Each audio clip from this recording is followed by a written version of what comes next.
Hi everyone, my name is Rishit. Today is the 14th of January 2024 and I will be going over my last week's results of predictions based off of the option chain analysis, and you can go view that video by the way if you do want to see, and I will be going over how that went. So the prediction was made on the 7th of January 2024 for the week ending the 12th. Our weekly open for the week was 236.14. Prediction was that Tesla goes downwards and our close was 218.89.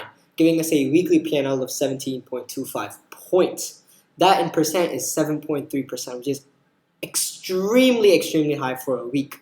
And our cumulative PNL in percentage is 12.34%, and that's in 2 weeks and a day, over 2.5 weeks approximately.